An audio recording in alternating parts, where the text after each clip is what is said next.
ulo ko ang Pasig, may dayuhang lumusob. Sino si Silencer? Amoy hipon na kinulob.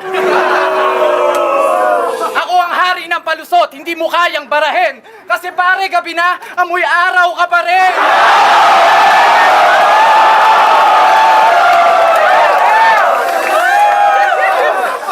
Kahit ikumpara mo ako sa bigas, ang tatak ko ay dinurado. At ikaw ay puro palay na di kinaing dinurako.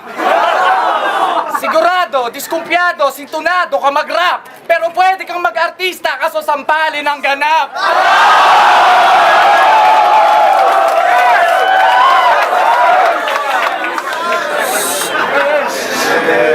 Yung texture ng balat mo, kakulay ng utong. Nagtataka ako kung bakit siya natutong.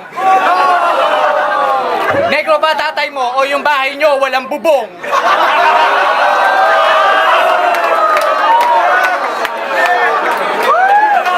Tol, wag ka na sumabat, wag ka nang umextra-extra. Yung hininga mo, amoy regla ng negra.